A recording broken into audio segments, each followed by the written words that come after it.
AudieoVisual! Today, I finally present to you the results of my Upside Down Creator Contest. Yes, I know the contest ended well over a month ago, but I had, Anywho, here it is.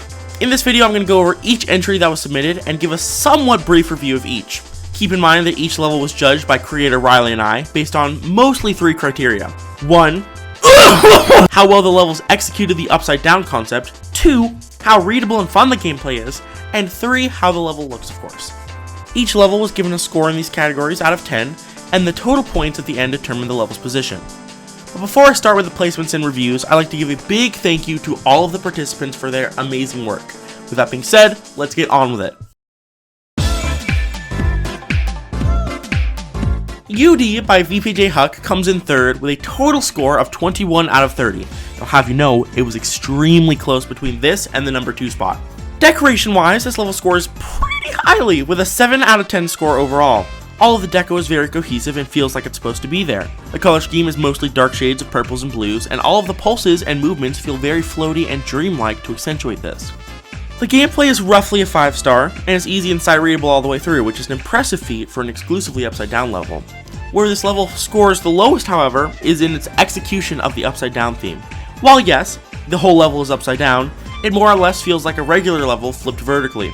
There's nothing wrong with that, of course, but that's simply why it didn't score as highly as the others in this category. Overall, VPJ Huck did a wonderful job with this level. Its theming is cohesive and the gameplay is enjoyable. Plus, he made an entire building series on YouTube documenting the process of making it, which is awesome and I encourage you to check out.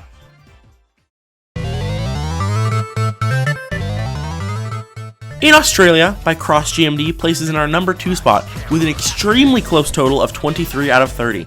Starting off with this level's highest scoring category, In Australia executes the Upside Down theme brilliantly and actually scored the highest in this category than any other level submitted. The whole level doesn't just remain upside down, but actually uses blue pads, orbs, and portals and other things that make you go normal gravity as obstacles, where if you hit any of them you become normal gravity and you perish. This one quirk to the gameplay is absolutely genius, and it maintains it throughout the entire level, all while being varied and super fun from what I've heard from Riley. The decoration in this level, however, is its weakest point. While it isn't even close to bad, it's just somewhat subpar. Each part besides the first lacks much color depth, and almost entirely uses one shade of whatever color is pulsed to. It would have been lovely to see more hue variations in each individual structure, and I think that would have made the whole level feel more complete. Additionally, it is very lacking in pulses.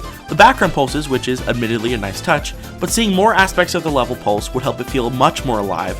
Otherwise, the block designs are really solid, albeit repetitive, and space is filled really well, but at the end of the day, most of the level feels pretty rushed. That being said, I can't really fault Cross for it being rushed since it was finished literally hours before the contest deadline, which is an impressive feat on its own. In conclusion, In Australia brilliantly executes the Upside Down concept with its inventive and intuitive gameplay, but unfortunately falls a little flat from its full potential due to time constraints. Still worthy of the number 2 spot, of course.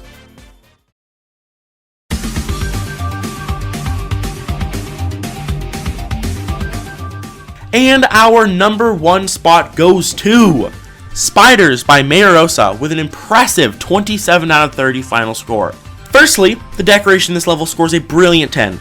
The whole level uses a really neat artistic style with an arachnid theme that fits obviously really well. All of the art in the level is super impressive and the whole level feels very alive. Each of the backgrounds in the level, all of which are custom, are perfectly executed and fit the theming of each part as well as the level as a whole. Plus, there's a pretty neat boss fight near the end as well with some decent custom attacks, but it's alright since it's not the main focus of the level. In my opinion, the strongest part of the level is right near the end where you have to bounce through webs in a dark and very well themed cavern, which, oh my lord, the atmosphere in this part is great.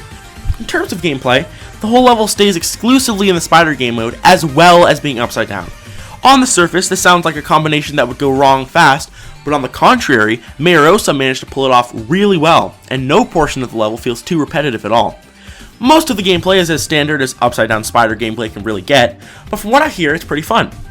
In general, it executes the upside down theme really well, especially in parts like the dual spider where both spiders are upside down and work together. In conclusion, Spiders is a really cool art level that not only holds the Upside Down theme well, but a spider theme on top of it. A very deserving number 1 spot. Woo! And there you go. the final placements of each of these wonderful levels. I want to give a massive final shout out to CrossGMD, Mayarosa, and VPJ Huck for making such incredible bangers, and I'm honored that my contest was able to inspire them. As for prizes, none were actually decided, so for now, I suppose enjoy 3 virtual grapes. With that being said, however, this marks the end of the Upside Down Creator Contest. The winners' YouTube channels will be linked in the description. I encourage you to go check them out, and with that being said,